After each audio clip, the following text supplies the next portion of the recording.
नमस्ते दोस्तों, मैं निखिल स्वागत करता हूं आप सभी का आपके अपने चैनल एनएक्सिस फेयर के ऊपर। और आज हमारी फोर्स का लेक्चर 2 है। होपफुली आपने लेक्चर 1 कवर कर लिया होगा और अगर नहीं किया है तो सबसे पहले उसे कवर करके आओ, क्योंकि आने वाले सारे टॉपिक्स उसी के साथ एसोसिएटेड हैं। ठीक है, देखिए अब तक हमने लेक्चर 1 में हिस्ट्री के बारे में पढ़ा था, फोर्स से रिलेटेड हिस्ट्री के बारे में पढ़ा था और उसमें सबसे पहले हमने एरिस्टोटल के फैलेसी के बारे में, उनके भ्रम के बारे में पढ़ा था। उसके बाद गैलीलियो साहब के बारे में पढ़ा और उसके बाद न्यूटन साहब के बारे में बात की थी। उसके बाद हमने फोर्स के बारे में बात की और उसमें टाइप्स ऑफ फोर्सेस को जाना, कॉन्टैक्ट और नॉन कॉन्टैक्ट फोर्सेस। और उसके बाद हमने कंडीशन ऑफ फोर्सेस को समझा था, जिसमें हमने बैलेंस्ड और अनबैलेंस्ड फोर्सेस को समझा था। ठीक है ना। और आज जो है वो हम इनर्शिया यानी जड़त्व से शुरू करेंगे और न्यूटन के सेकंड लॉ तक जाने की कोशिश करेंगे। चलिए तो बिना किसी देरी के हम अपने लेक्चर को स्टार्ट करते हैं। चलिए तो अब जड़त्व को समझने की कोशिश करते हैं और उससे भी पहले मैं आपको वो याद दिलाने की कोशिश करता हूं जो हमने लेक्चर 1 में गैलीलियो साहब की कही हुई बात पढ़ी थी। देखो गैलीलियो साहब ने क्या कहा था, किसी वस्तु की प्राकृतिक अवस्था क्या है? प्राकृतिक अवस्था विश्राम या एक समान गति है। तो नेचुरल स्टेट किसी वस्तु का कैसा होगा? या तो वो मोशन में या तो वो रेस्ट में। यही चीज उन्होंने बोला क्या कि भाई किसी वस्तु का जो है वो स्टेट या अवस्था कैसा होगा? अवस्था कैसा होगा? वो होगा रेस्ट या मोशन। यही तो हो सकता है ना। उन्होंने जो है वो यूनिफॉर्म मोशन बोला था, बट मैं मोशन कह रहा हूं। अब देखो, अब जड़त्व से अगर हम इस चीज को जोड़ने की कोशिश करेंगे तो क्या पता चलेगा हमें। देखो जड़त्व जो है वो क्या है? जड़त्व जो है वो एक जिद है, वस्तु की एक जिद है। वो क्या जिद है? क्योंकि वो अपने अवस्था को परिवर्तन नहीं करना चाहता है, वो अपनी अवस्था में जो है वो किसी तरीके का परिवर्तन नहीं लाना चाहता है। मतलब क्या? क्योंकि अगर वो विश्राम अवस्था में है तो वो विश्राम में ही रहने की कोशिश करेगा, और अगर जो है वो मूव कर रहा है, मूविंग अवस्था में है, मोशन में है, तो वो उसी में रहने की कोशिश करेगा। ठीक है ना। मींस अगर उसमें यूनिफॉर्म मोशन हो रहा है तो वो यूनिफॉर्मली जो है वो मूव करने की कोशिश करेगा, और अगर रुका हुआ है तो स्थिर रहने की कोशिश करेगा। ठीक है ना। यही है जड़त्व। ठीक है ना। मींस जड़त्व जो है वो अवस्था में परिवर्तन नहीं होने देता है। ठीक है ना। और वो अवस्था कौन सी है? वो रेस्ट की अवस्था है या यूनिफॉर्म मोशन की अवस्था है। डन। तो जैसे यहां पे जो है वो एक बॉक्स रखा हुआ है, ये एक बॉक्स रखा हुआ है जो कि विश्राम अवस्था में है। तो ये वस्तु की इनर्शिया क्या कह रही होगी? जड़त्व क्या कह रहा होगा? क्या कि भाई तू रेस्ट में है, तू विश्राम अवस्था में है, तो तू मूव मत कर। यही तो है। और अगर ये स्कूटर जो है जो मूव कर रहा है तो वो क्या चाह रहा होगा? वो चाह रहा होगा क्या कि भाई हम गति में हैं, हम मूवमेंट में, हम यूनिफॉर्म मोशन के साथ चल रहे हैं, तो हम इसी मोशन में चलते जाएं। तो हमने क्या सीखा? क्या कि भाई जड़त्व क्या कहता है? जड़त्व जो है वो अपनी अवस्था में परिवर्तन नहीं लाने देता है। मींस अगर रेस्ट में है तो वो रेस्ट में ही रहेगा, और अगर मोशन में है तो वो मोशन में ही रहेगा। ठीक है। तो जड़त्व आपको समझ में आया। चलो आगे बढ़ते हैं। चलिए तो क्या है inertia? Inertia is the property of the body to oppose the change in its state. जड़त्व किसी वस्तु का अपनी अवस्था में परिवर्तन का विरोध करने का गुण है। तो क्या है जड़त्व? जड़त्व एक गुण है, एक प्रॉपर्टी है। क्या करती है वो वस्तु में? वस्तु में जो है वो अवस्था में परिवर्तन नहीं लाने देती है। ठीक, ये बात हमने जो है वो पहले भी डिस्कस कर लिया। अब हम क्या बात कर रहे हैं? अब हम बात करते हैं क्या कि अवस्था कौन कौन सी होती है, वस्तु की अवस्था कैसी कैसी होती है। 3 तरीके की वस्तु की अवस्था होगी। एक रेस्ट होगी, एक गति की अवस्था होगी, और एक दिशा की अवस्था होगी। मींस किसी एक दिशा में अगर कोई एक पर्टिकुलर दिशा में अगर वो मूव कर रहा है तो वो उसी दिशा में मूव करने की कोशिश करेगा। ठीक है ना, ये वाली चीज। ठीक, तो चलिए आगे एक बात क्या कर रहा है क्योंकि भाई inertia is directly associated to mass of body. जड़त्व तो सीधा संबंध शरीर के द्रव्यमान यानी वस्तु, यहां शरीर गलत है, वस्तु के द्रव्यमान से रखता है। तो कैसे ये द्रव्यमान के साथ रखता है वो चीज समझते हैं। देखो ये हम जो है वो बक्सा सोच लेते हैं। अब एक बक्सा जो है वो भरा हुआ हो, बहुत सारी किताबें रखी हो, बहुत सारा सामान रखा हो, और एक बक्सा जो है वो अपना कैसा हो? खाली हो। अब मैं आपको बोलूं क्या कि भाई इसको जो है वो आप पुश करो, इसे जो है वो आप खिसका दो। किसको आप जल्दी खिसका पाओगे? किसमें जो है वो बल की आवश्यकता कम पड़ेगी? ऑब्वियसली आप बोलोगे क्या कि भाई जिसमें जो है वो सामान कम है उसमें जो है वो जल्दी हम खिसका पाएंगे, और भरे हुए में ज्यादा बल लगाने की जरूरत पड़ेगी, है ना। अब देखो ये चीज जो है भाई जड़त्व जो है, इनर्शिया जो है वो तो दोनों के अंदर ही था, है ना। जड़त्व जो है वो दोनों के अंदर ही था। खाली बक्से में भी जड़त्व था और भरे हुए बक्से में भी जड़त्व था, है ना। बट जो है वो दोनों के जड़त्व का परिमाण तो सेम नहीं था ना, क्योंकि एक में हमें जो है वो ज्यादा बल लगाने की जरूरत पड़ी भरे हुए में, और दूसरे वाले में क्या हुआ? बहुत आसानी से हमने थोड़े से ही जो है वो बल से जो है वो उसको खिसका दिया, है ना। तो यहां से हमें ये पता चला कि भाई जड़त्व का परिमाण जो है वो एक जैसे वस्तु में ही जो है वो एक जैसा नहीं होता है। वो कैसे बदलता है? वो मास के ऊपर, द्रव्यमान के ऊपर डिपेंड करता है। तो यहां से हमें क्या पता चला कि भाई इनर्शिया इनर्शिया जो है वो मास के साथ जुड़ा हुआ है, वो मास के साथ जुड़ा हुआ है। और कैसे जुड़ा हुआ है? अगर मास ज्यादा होगा, अगर मास ज्यादा होगा, द्रव्यमान अगर ज्यादा होगा तो लगने वाला इनर्शिया जड़त्व भी ज्यादा होगा, और अगर मास जो है वो कम होगा तो लगने वाला इनर्शिया यानी जड़त्व भी कम होगा। तो यहां से हम ये कह सकते हैं कि भाई इनर्शिया जो है वो समानुपाती है किसके? द्रव्यमान के। तो हम लोग ये चीज, ये पेपर में आने वाला क्वेश्चन कि इनर्शिया जो है वो क्या है? समानुपाती होता है किसके? मास के यानी द्रव्यमान के। ठीक है ना, ये बात समझ में आया। चलो आगे चलते हैं। क्या कह रहा है? इनर्शिया जो है वो 3 प्रकार का होता है। देखते हैं कौन कौन सा। देखो, सबसे पहले जो है वो हमें ये जानने की बात थी क्या कि स्टेट यानी अवस्था कौन कौन सी होती है वस्तु की। वस्तु की अवस्था हमने 3 प्रकार की देखी। कौन कौन सी? एक जो है वो रेस्ट यानी विराम की अवस्था, दूसरा जो है वो हमने देखा क्या कि मोशन यानी गति की अवस्था, और तीसरा जो है वो हमने देखा क्या कि भाई दिशा यानी डायरेक्शन की अवस्था। ठीक है ना। तो भाई एक बात बताओ, अगर अवस्था 3 तरीके की है तो इनर्शिया भी तो इन्हीं 3 को रोकने की कोशिश करेगा ना। तो 3 ही इनर्शिया होंगे। और कौन कौन से होंगे? कौन कौन से जड़त्व होंगे? एक जो है वो स्थिरता यानी विराम का जड़त्व होगा, दूसरा जो है वो आपका मोशन यानी गति का जड़त्व होगा, और दूसरा जो है वो दिशा का जड़त्व होगा। तो ये क्या कर रहे होंगे भाई? ये एक एक करके, अगर रेस्ट में है, रेस्ट का जड़त्व है तो वो क्या कर रहा होगा? इनर्शिया ऑफ रेस्ट क्या कर रहा होगा? किसी वस्तु को जो है वो रेस्ट में ही रखने का प्रयास कर रहा होगा। मोशन वाला क्या कर रहा होगा? किसी वस्तु को यूनिफॉर्म मोशन में ही रखने की कोशिश कर रहा होगा। और दिशा वाला क्या कर रहा होगा? एक पर्टिकुलर दिशा में अगर वो जा रही है तो वो उसी दिशा में रखने की कोशिश कर रहा होगा। ठीक है, अब एक एक करके हम इन तीनों जड़त्वों को समझने की कोशिश करते हैं एग्जाम्पल के साथ।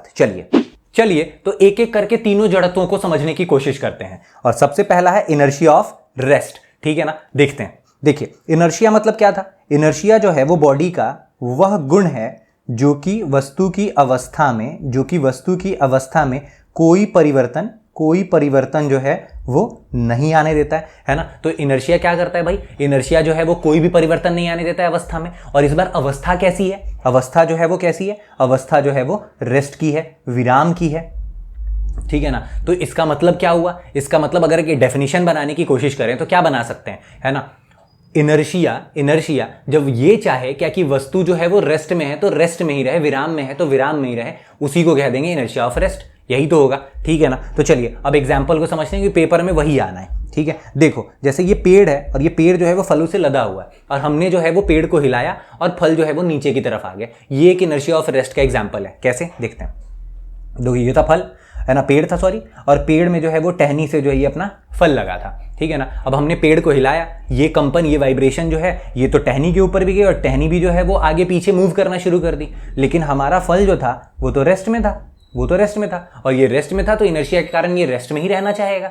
तो इसके कारण क्या होगा? टहनी आगे पीछे निकल जाएगी और फल टूट के नीचे गिर जाएगा। ठीक, अब देखिए एक एग्जाम्पल है ये कैरम कॉइन्स का। क्या है समझते हैं। देखिए, कैरम कॉइन्स हम कैरम बोर्ड के ऊपर ऐसे करके सरिया के रखते थे ना, सजा के रख देते थे, या पिट्टू जब खेलते थे तो इस तरीके से सजा के रख देते थे।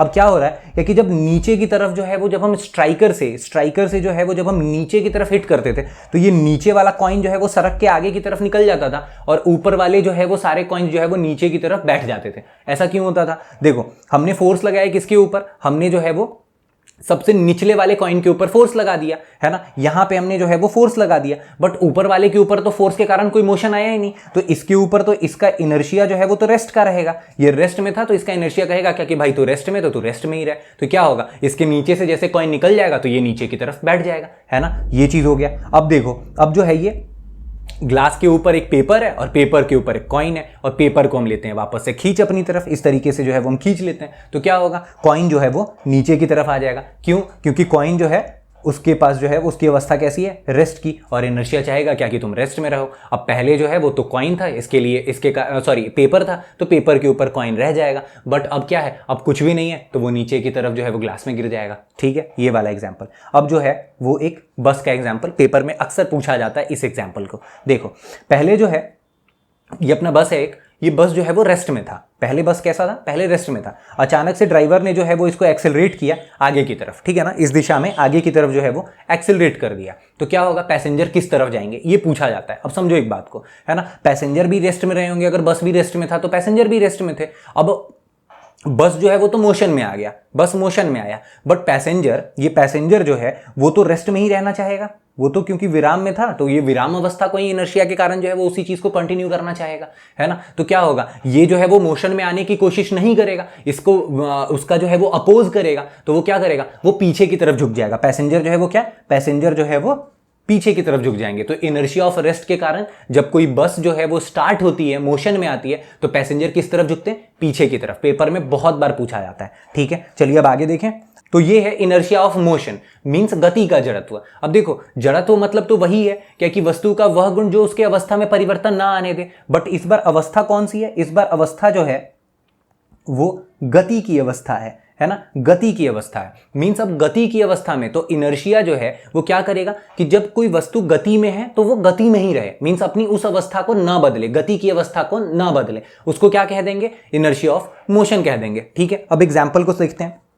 देखो, जब कोई वस्तु जो है, देखते हैं यहाँ पे, ये एक केस 1 है जिसमें जो है वो गाड़ी जो है वो क्या है, गाड़ी आगे की तरफ मोशन में और उसके ड्राइवर को हम देख रहे हैं, ठीक है ना। और ये जो है वो केस 2 है, जब इसने जो है, इस ड्राइवर ने जो है वो गाड़ी में ब्रेक लगा दिया, तो क्या हुआ।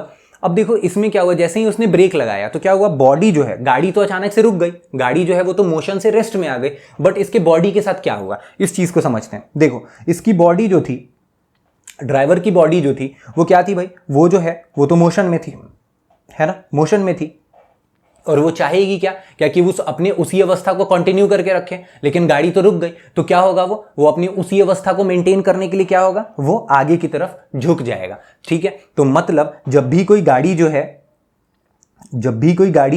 वो मोशन से रेस्ट में आएगी, मोशन से रेस्ट में आएगी, जब भी कोई गाड़ी जो है वो मोशन से रेस्ट में आएगी, तो पैसेंजर जो है वो किस तरफ झुकेंगे, पैसेंजर जो है वो आगे की तरफ झुकेंगे, आगे की तरफ झुकेंगे, ठीक है ना। और जब भी कोई वस्तु जो है, जब भी कोई गाड़ी जो है वो रेस्ट से मोशन में आएगी, है ना, जब भी कोई गाड़ी जो है वो रेस्ट से मोशन में आएगी, है ना, तो पैसेंजर किधर की तरफ झुकेंगे, पैसेंजर जो है वो किधर की तरफ झुकेंगे, पीछे की तरफ, है ना, पीछे की तरफ। पेपर में बहुत बार ये पूछा जाता है, ठीक है ना। और ऊपर वाले में जब आगे की तरफ झुकेंगे तो यहाँ पे इनर्शिया किस चीज का है, कौन सा जड़त्व है, मोशन का जड़त्व है ना, मोशन का जड़त्व है। और जब पीछे की तरफ झुकेगी तो कौन सा जड़त्व है, रेस्ट का जड़त्व है या विराम का जड़त्व है, ठीक है। देखिए अब पंखे को देखते हैं। अब देखो, सपोज करते हैं क्या कि पंखा चल रहा है और पंखे को जो है वो हमने स्विच ऑफ कर दिया, तो क्या पंखा जो है वो अचानक से रुक जाता है क्या, नहीं रुकता है ना, कुछ देर तक वो घूमता रहता है, कुछ देर तक वो घूमता रहता है और थोड़ी देर के बाद वो रुकता है।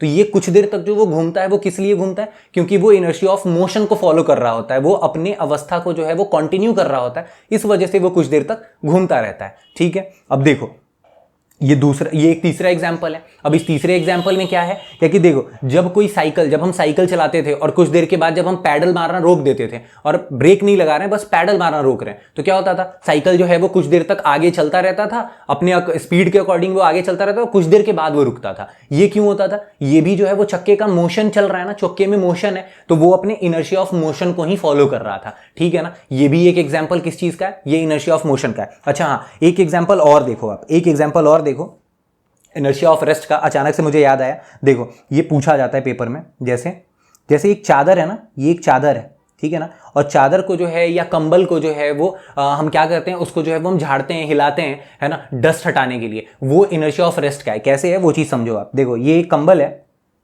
और कंबल के ऊपर जो है वो धूल कण जो है वो बैठे हुए हैं, इस तरीके से जमे हुए हैं, है ना। अब हमने जो है वो कंबल को क्या किया, हिला दिया इस तरीके से। अब जैसे ही कंबल जो है वो हिला, अपना जैसे ही कंबल हिला, तो इस तरीके से जो है वो ऊपर नीचे ये हिल गया, है ना। देखो, तो मोशन किस में आया, मोशन जो है वो तो कंबल में आया, है ना, लेकिन डस्ट जो था वो तो अपने अवस्था को, उसी अवस्था को रखना चाहेगा, है ना, उसी अवस्था में रहना चाहेगा। और वो अवस्था कैसी है, वो रेस्ट की अवस्था है, वो रेस्ट की अवस्था है, तो उसी अवस्था में रहना चाहेगा। तो क्या हो जाएगा, डस्ट जो है वो ऐसे रह जाएगा और अपना कंबल नीचे की तरफ हो जाएगा। ये जो है वो हमें दिखता भी है ना। तो इस तरीके से जो है वो धूल जो है वो कंबल से अलग हो जाता है या चादर से अलग हो जाता है, ठीक है। ये पेपर में आता है इस वजह से, ठीक है, ये वाला चीज, ठीक है। चलो आगे क्या है, आगे है इनर्शिया ऑफ डायरेक्शन, मींस दिशा का जड़त्व। अब इसमें क्या है भाई, इसमें जो है वो आप समझो कि भाई इनर्शिया तो वही चीज चाहेगी ना कि अवस्था में परिवर्तन ना हो, बट इस बार अवस्था कौन सी होगी, इस बार दिशा की। मींस इनर्शिया का मतलब ये होगा कि जिस दिशा में है उसी दिशा में रहे, मींस दिशा जो है वो इस बार ना बदले, तो इस बार दिशा ना बदलने की टेंडेंसी होगी वस्तु की। ठीक है, अब देखो यहां पे मैंने जो है वो बार बार सर्कुलर मोशन को दिखाया हुआ है ना। तो यहां से दो चीजें जो है वो सबसे इंपॉर्टेंट है। देखो सबसे पहले सर्कुलर मोशन को समझ लेते हैं वापस से एक बार।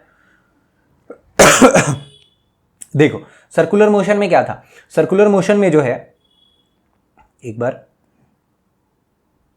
देखो सर्कुलर मोशन में क्या था, क्या कि अगर कोई वस्तु अगर इस तरीके से थी तो वो हर मोमेंट पे, हर एक पॉइंट पे अपनी दिशा को जो है वो बदलती थी। ये बात याद है आपको, हर एक पॉइंट पे जो है वो अपनी दिशा को बदलती थी। और उसकी टेंडेंसी कैसी होती थी उस पॉइंट पे किस तरफ जाने की, टेंजेंशियल, ये वाली टेंजेंशियल या स्पर्श रेखीय होती थी, है ना, इस तरीके से। लेकिन वो जा नहीं पाती थी, लेकिन वो जा नहीं पाती थी, वो बार बार जो है वो सर्कुलर या राउंड पाथ पे घूम रही होती थी। क्यों घूमती थी, क्योंकि अंदर की तरफ एक बल लगता था, अंदर की तरफ एक सेंट्रीपिटल फोर्स लगता था। याद होगा आपको, मैंने बताया था सेंट्रीपिटल एक्सेलरेशन होता है अंदर की तरफ लगता है ना। तो एक फोर्स लगता था, सेंट्रीपिटल फोर्स लगता था जो अंदर की तरफ, ठीक है ना, ये बात भी मैंने बताया था। तो सेंट्रीपिटल फोर्स लगता था जो कि उसको उस दिशा में, टेंजेंशियल दिशा में, स्पर्श रेखीय दिशा में जो है वो जाने नहीं देती थी। ये बात याद है आपको, ठीक है ना। तो इस तरीके से नहीं जाने देती थी। तो होता क्या है फिर, ये बात आपको समझ में आया, एक कंटिन्यूअस फोर्स लग रहा होता है जो कि अंदर की तरफ लगता है, और उसको क्या कहते हैं, एक सेंट्रीपिटल फोर्स कहते हैं, उसको सेंट्रीपिटल फोर्स कहते हैं। डन।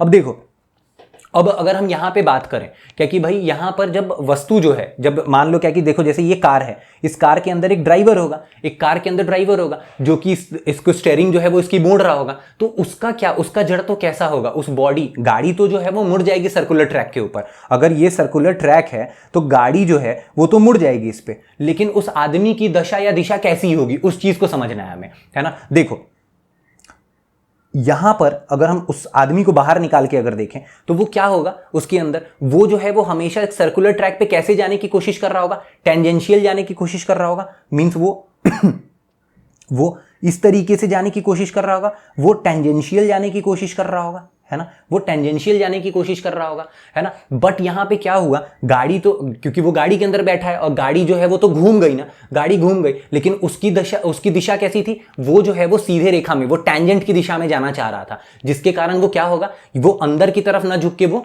बाहर की तरफ झुकेगा, है ना। तो क्या होगा, जब भी कोई सर्कुलर ट्रैक पे अगर दिशा बदलेगी, कोई गाड़ी जो है वो जब दिशा बदलेगी सर्कुलर ट्रैक पे, है ना, तो इसका दिशा कैसा होगा, अंदर बैठे हुए आदमी की दिशा कैसी होगी, वो बाहर की तरफ होगा, है ना, वो बाहर की तरफ जो है वो झुकेगा, वो बाहर की तरफ झुकेगा। तो हमने जो है वो तीन बातें देखी, ठीक है ना, तीन बातें देखी और बहुत इंपॉर्टेंट बात देखी।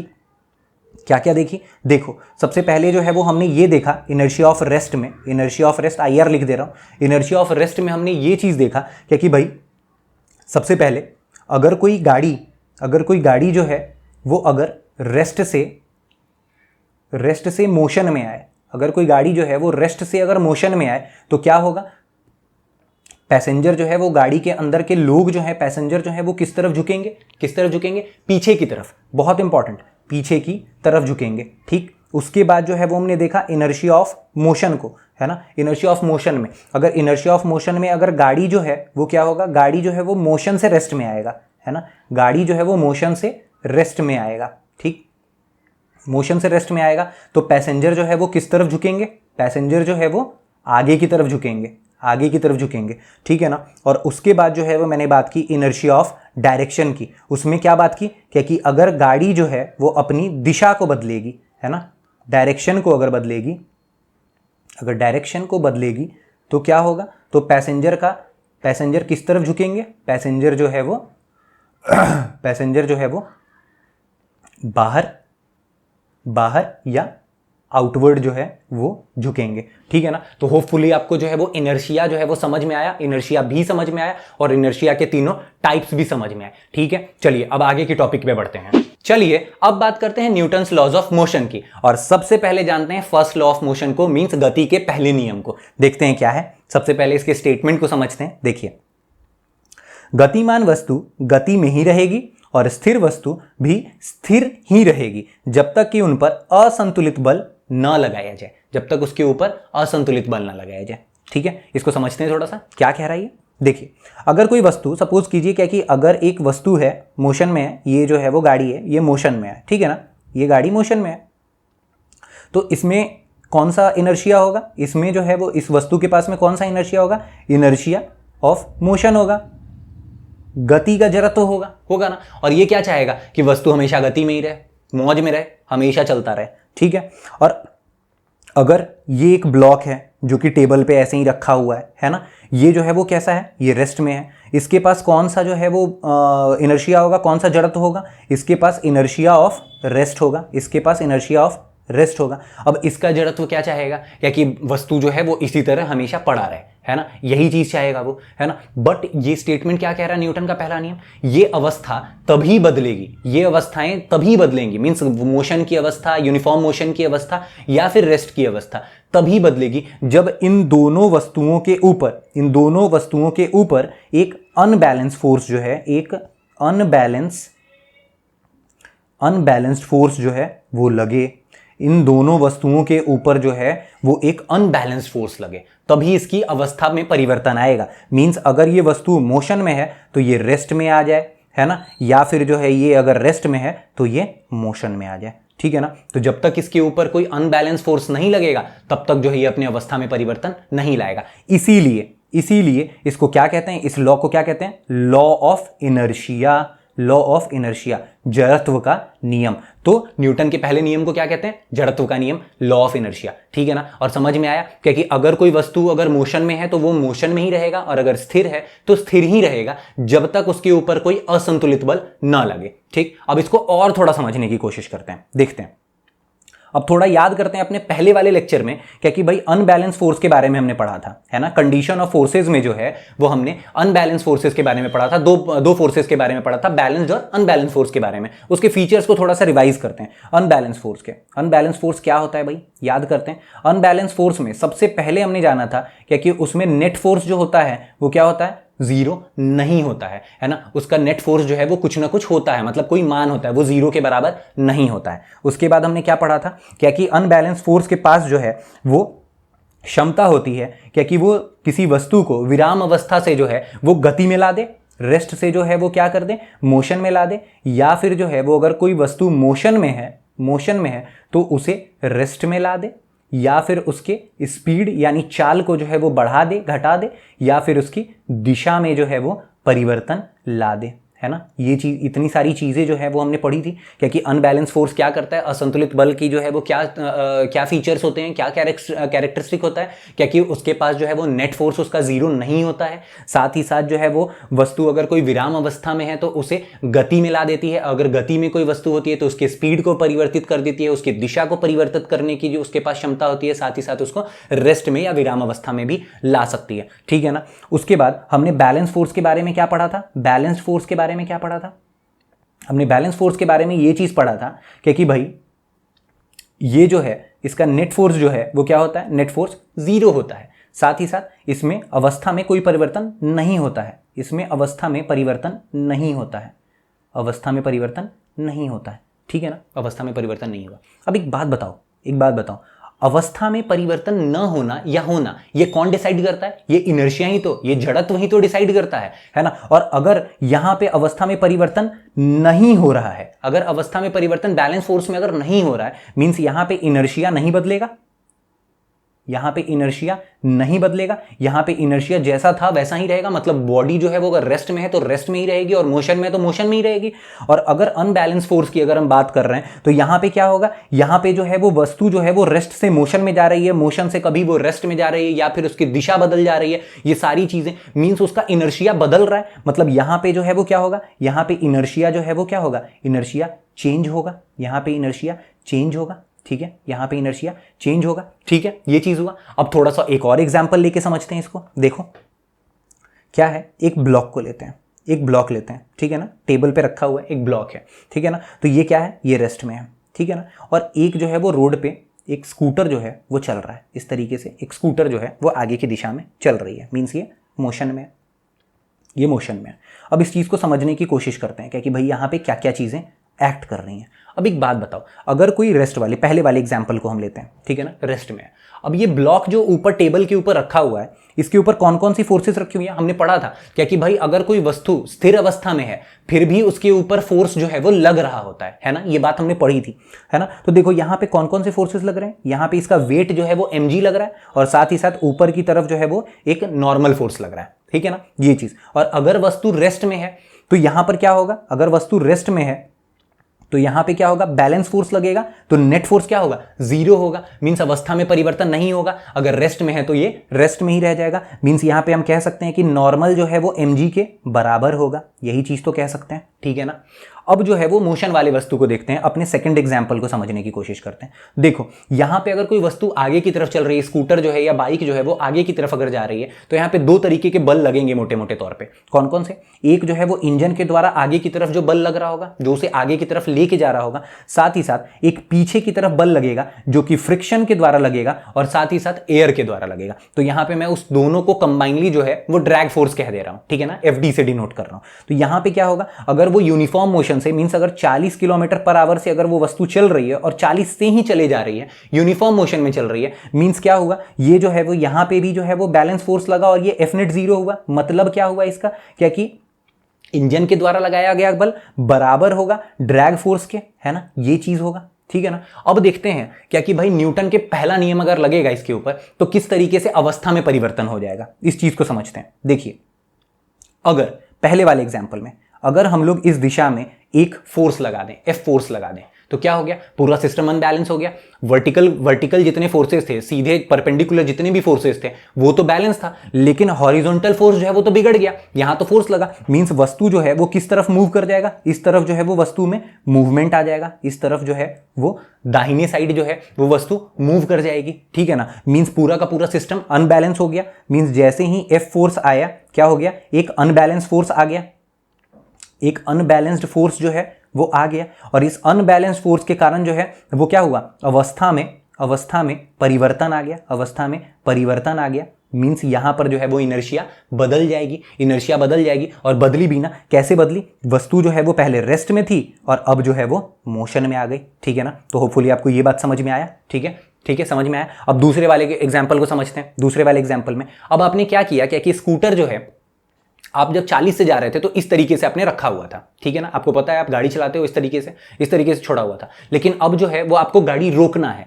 आपने क्या किया, क्या कि आपने ब्रेक अप्लाई कर दिया, आपने ब्रेक अप्लाई किया। अब जैसे ही ब्रेक अप्लाई किया, इंजन का फोर्स जो है वो कम होने लगेगा, धीरे धीरे इंजन का फोर्स कम होगा और ड्रैग फोर्स जो है वो बढ़ जाएगा, ड्रैग फोर्स इसी हिसाब से क्या होगा, बढ़ जाएगा। तो यहां पे क्या होगा, जैसे ही आपने जो है वो ब्रेक लगाया, जैसे ही आपने जो है वो ब्रेक अप्लाई किया, क्या हो गया इसके कारण, कि ड्रैग फोर्स जो है वो बढ़ जाएगा और इंजन से बड़ा हो जाएगा, जिसके कारण क्या होगा, धीरे धीरे गाड़ी रुक जाएगी, स्टॉप हो जाएगी। मींस यहां पे भी जो है वो जैसे ही फोर्स अनबैलेंस हुआ, जैसे ही यहां पे फोर्स अनबैलेंस हुआ, जैसे ही फोर्स अनबैलेंस हुआ, वैसे ही क्या हुआ, अवस्था में परिवर्तन हो गया। यहां पे भी अवस्था में परिवर्तन हुआ और क्या हुआ, इस बार जो है वो वस्तु मोशन से रेस्ट में आ गई, मींस इनर्शिया बदल गया। इनर्शिया कैसा हुआ, इनर्शिया बदला, इनर्शिया ऑफ मोशन से इनर्शिया ऑफ रेस्ट में आ गया, और पहले वाले एग्जांपल में इनर्शिया ऑफ रेस्ट से इनर्शिया ऑफ मोशन में आया, ठीक है ना। ये सारी बातें आपको समझ में आई, यही चीज हुआ यहां पे, ठीक है। तो हम इसको कैसे समझ सकते हैं, इस पूरी चीज को हम किस तरीके से समझ सकते हैं। अगर मैं यहां पे अगर इसको लिखूं, यहां पे पहले वाले में, कि अगर न्यूटन का पहला नियम सीधा सीधा ये कहता है कि अगर वस्तु के अवस्था में परिवर्तन लाना है तो एक फोर्स की आवश्यकता होगी, ठीक है ना। तो अगर अवस्था में परिवर्तन लाना है, स्टेट में परिवर्तन लाना है, अवस्था में अगर परिवर्तन लाना होगा, वस्तु के अवस्था में अगर परिवर्तन लाना होगा तो किस चीज की जरूरत होगी, हमें एक फोर्स की जरूरत होगी, ठीक है। तो यहां न्यूटन के पहले नियम से हमें क्या पता चला, हमें जो है वो ये पता चला कि एक फोर्स नाम की चीज होती है, ठीक है ना, एक फोर्स नाम की चीज होती है, ठीक है, ये चीज आपको पता चला, ठीक। चलिए अब यहां से जो है वो हमने ये सारी बातें कर ली, हमने अनबैलेंस फोर्स को वापस से कर लिया और ये सारी बात जो है वो कर ली। तो न्यूटन का पहला नियम जो है वो क्या कहता है कि वस्तु अगर गति में है तो वो गति में रहेगी, या फिर अगर रेस्ट में है तो वो रेस्ट में ही रहेगी, तब तक जब तक उसके ऊपर एक असंतुलित बल न लग जाए। असंतुलित बल के बारे में हमने बात कर लिया, ठीक है ना, और संतुलित बल के बारे में भी बात कर लिया, और एग्जाम्पल से भी समझ लिया क्या कि किस तरीके से जो है वो वस्तु का F नेट जो है वो जैसे ही अनबैलेंस होगा इनर्शिया बदल जाएगा, ठीक है ना। ये सारी बात समझ में आई। अब चलो देख लो यहाँ पे एग्जाम्पल से क्या है ये। देखो यहाँ पर जो है वो एक गोल्फर है, यहां पे एक बॉल रखा हुआ है, ये बॉल कैसा है, ये बॉल जो है वो रेस्ट में है ना, ये रेस्ट में है, ठीक है ना। और इसका इनर्शिया जो है वो इसको हमेशा रेस्ट में ही रखेगा। क्यों रखेगा? क्योंकि भाई इनर्शिया जो है वो क्या करता है, अपोज करता है अपने अवस्था में परिवर्तन को, तो वो हमेशा जो है वो उसको रेस्ट में ही रखने की कोशिश करेगा। लेकिन जैसे ही मैडम ने जो है, गोल्फर ने जो है वो एक गोल्फ स्टिक से जो है वो इसमें फोर्स लगाया, जैसे ही फोर्स लगाया वस्तु जो है, ये बॉल जो है वो क्या होगा, ये वस्तु मोशन में आ जाएगा, बॉल जो है वो मोशन में आ जाएगा। तो कैसे हुआ, जैसे ही रेस्ट से मोशन में लाने के लिए क्या हुआ, किस चीज की जरूरत पड़ी, एक फोर्स की जरूरत पड़ी, फोर्स की जरूरत पड़ी, है ना। तो ये चीज समझ में आया कि अगर अवस्था में, यहां पे पहला क्या बता रहा है, पहला नियम क्या बता रहा है, पहला नियम जो है वो लॉ ऑफ इनर्शिया का है, लॉ ऑफ इनर्शिया का है। साथ ही साथ हमें ये भी बात पता चली, हमें जो है वो फोर्स के बारे में पता चला, हमें फोर्स के बारे में पता चला। और तीसरी बात जो सबसे अहम है वो चीज़ पता चली क्या कि अगर वस्तु के स्टेट में या अवस्था में अगर परिवर्तन लाना हो, अगर वस्तु के स्टेट या अवस्था में परिवर्तन लाना हो तो हमें किस चीज़ की आवश्यकता होगी, हमें फोर्स यानी बल की आवश्यकता होगी। ठीक है ना। ये था अपना पूरा न्यूटन का पहला नियम। होपफुली आपको समझ में आया। अब बढ़ते हैं अपने दूसरे नियम की ओर। चलिए तो अब बात करते हैं सेकंड लॉ ऑफ मोशन की। पर सेकंड लॉ ऑफ मोशन को समझने से पहले हमें जरूरत है संवेग को समझने की, मोमेंटम को समझने की। ठीक उसी तरह से जैसे हमने फर्स्ट लॉ ऑफ मोशन को समझने से पहले जड़त्व यानी इनर्शिया को समझा था। ठीक है, देखिए मैं संवेग को आपको जो है वो कुछ एग्जाम्पल से समझाने की कोशिश करता हूं। ठीक है, देखो अब यहां पर जो है वो कुछ बुलेट्स रखे हुए हैं जिसका वजन कितना होगा, मुश्किल से मुश्किल 15 से 20 ग्राम होगा, है ना। मींस मास जो है, द्रव्यमान जो है वो इसका बहुत कम है। और मैं इस बुलेट को उठा के अगर आपके तरफ जो है वो थ्रो कर दूं, है ना, तो आपको क्या होगा, कुछ नहीं होगा। मींस अगर मैं इसको जो है वो अगर थ्रो करूं तो आपको कुछ भी नहीं होगा, कुछ भी नहीं होगा, कुछ नहीं होगा, है ना।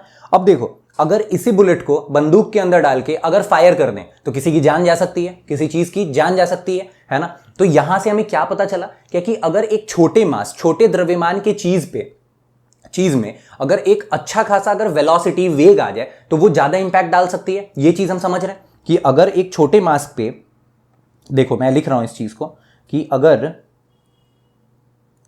यहां पे अगर छोटे मास में अगर सर्टेन अमाउंट ऑफ वेलोसिटी अगर अचीव कर ले, सर्टेन अमाउंट, है ना, सर्टेन अमाउंट ऑफ वेग जो है वो अगर अचीव कर ले, है ना, तो इसका इम्पैक्ट जो है वो क्या होगा, इम्पैक्ट हाई हो सकता है, इम्पैक्ट ज्यादा हो सकता है, ये जो है वो ज्यादा प्रभाव डाल सकता है ना, ये चीज हो सकता है। अब समझते हैं, अब जो है वो दूसरे एग्जाम्पल को देखते हैं। देखो ये क्रिकेट बॉल रखा हुआ है ना, क्रिकेट बॉल का वजन भी जो है वो कम है ना, कम है। जैसे क्या ये पेपर में भी पूछता है हमसे क्या कि भाई क्रिकेट बॉल का वजन जो है वो क्या है, एसएससी में, रेलवेज में ये पूछता है ना। देखो इसको भी समझ ही लो यहीं पे, है ना। अगर वजन पूछे, अगर आउंसेज में पूछे तो इसका 5 से 6 आउंस जो है वो इसका आउंसेज में वजन होता है। अगर ग्राम्स में पूछे तो 159.9 ग्राम से जो है ये 163 ग्राम्स तक इसका वजन होता है। और पूछता है क्या कि इसके अंदर क्या डालते हैं, इसके अंदर इसका कोर किस चीज का होता है, तो वो कॉर्क का कोर होता है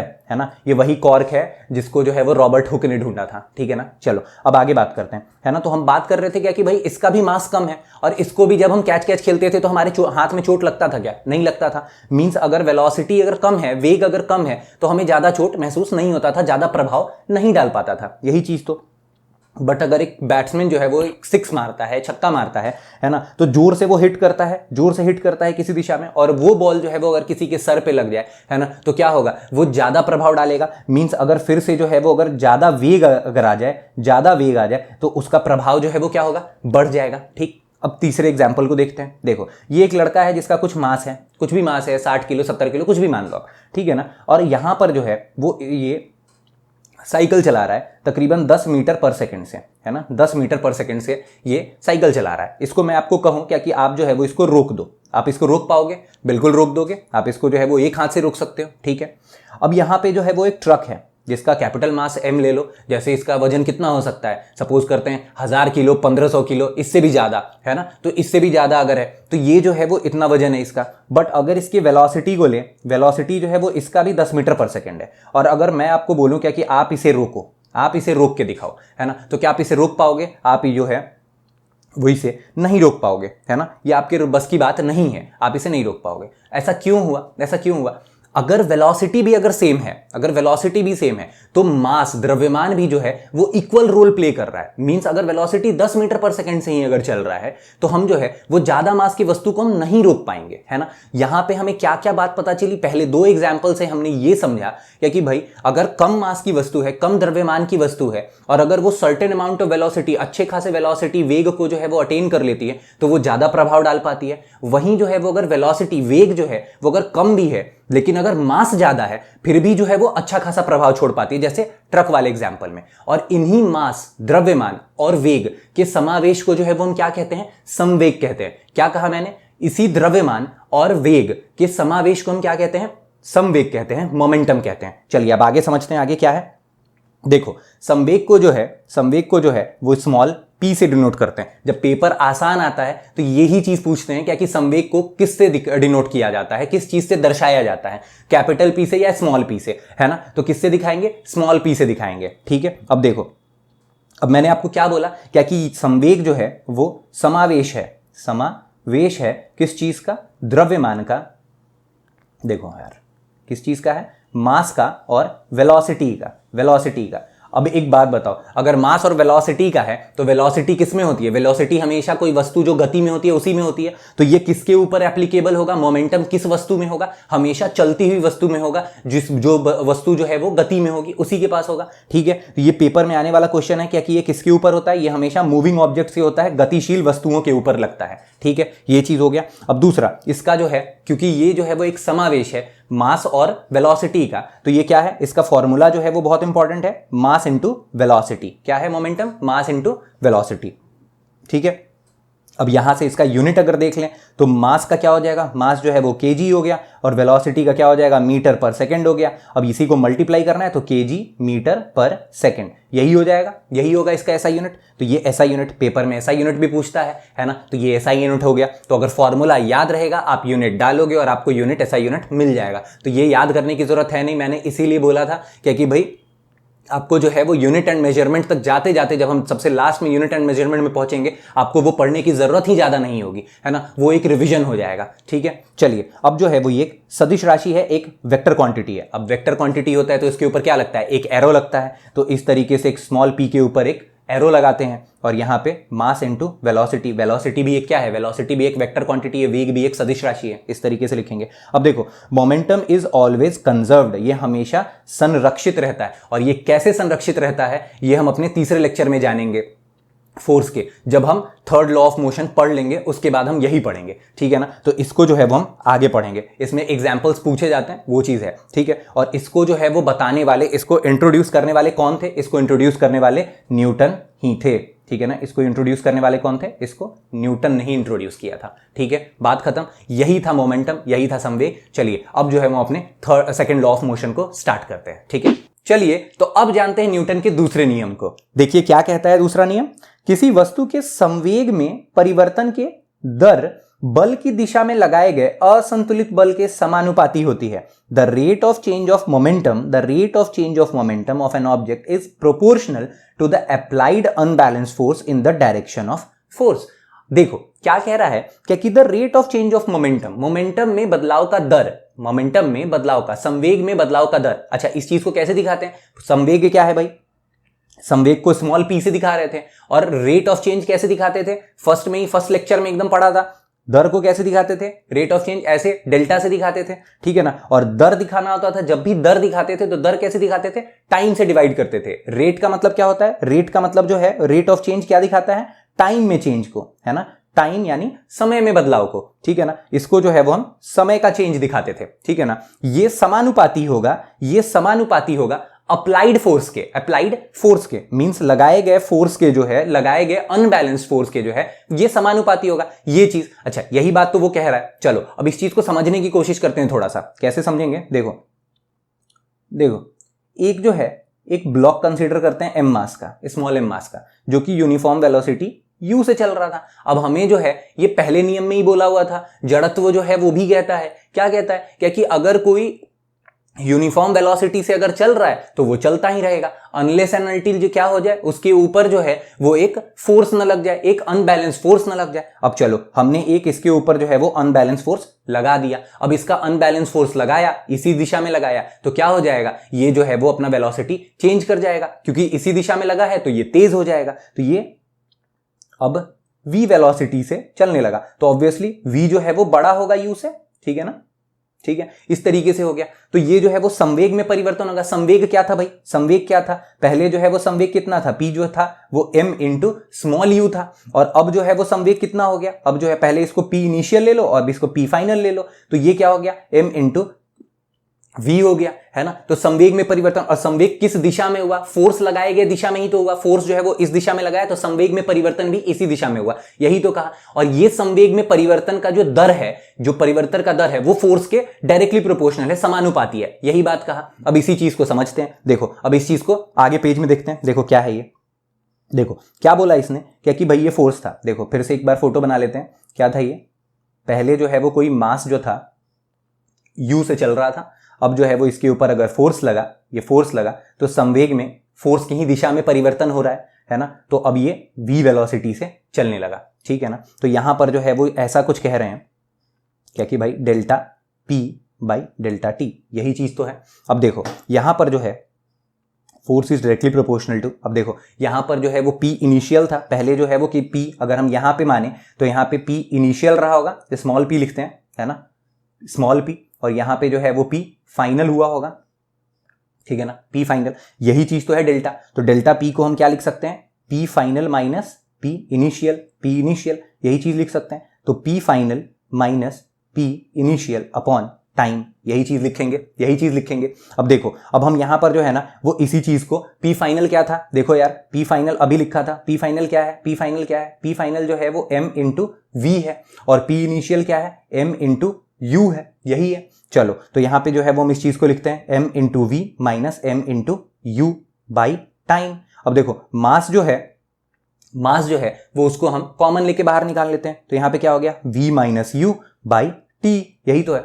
अच्छा अब जो है वो अपने पहले लेक्चर में चलते हैं, एक्सेलरेशन वाले में, है ना, उसमें जो है वो मैंने आपको क्या बताया था, क्या होता है v minus you by T, क्या होता है, ये होता है एक्सेलरेशन, ये क्या होता है, ये होता है एक्सेलरेशन, यही होता है ना, change in velocity, rate of change of velocity is called acceleration. तो ये क्या है असल में, ये जो है वो एक्सेलरेशन है, और force is directly proportional to acceleration. यहां पे जो है वो हम एक प्रोपोर्शनैलिटी कांस्टेंट रखेंगे, तो ये इक्वल टू का साइन आएगा, k is equal to M A, जहां पे k का वैल्यू अगर हम 1 कर दें तो हमें जो है वो फोर्स का डेफिनेशन मिल जाएगा, और वो होगा आपका ये, force is equal to mass into acceleration, यही तो पढ़ते हैं ना हम, क्या कि force is equal to mass into acceleration. इसी तरीके से जो है वो हम प्रूफ करते हैं। तो अगर कोई पूछे कि फोर्स का डेफिनेशन किस लॉ से मिला, तो फोर्स का डेफिनेशन जो है वो आपको सेकंड लॉ से मिला, ठीक है ना। मैं इस चीज को यहां पे लिखता हूं, क्या कि क्या मिला है, यहां से हमें जो है वो यहां से फोर्स का डेफिनेशन मिला है, फोर्स का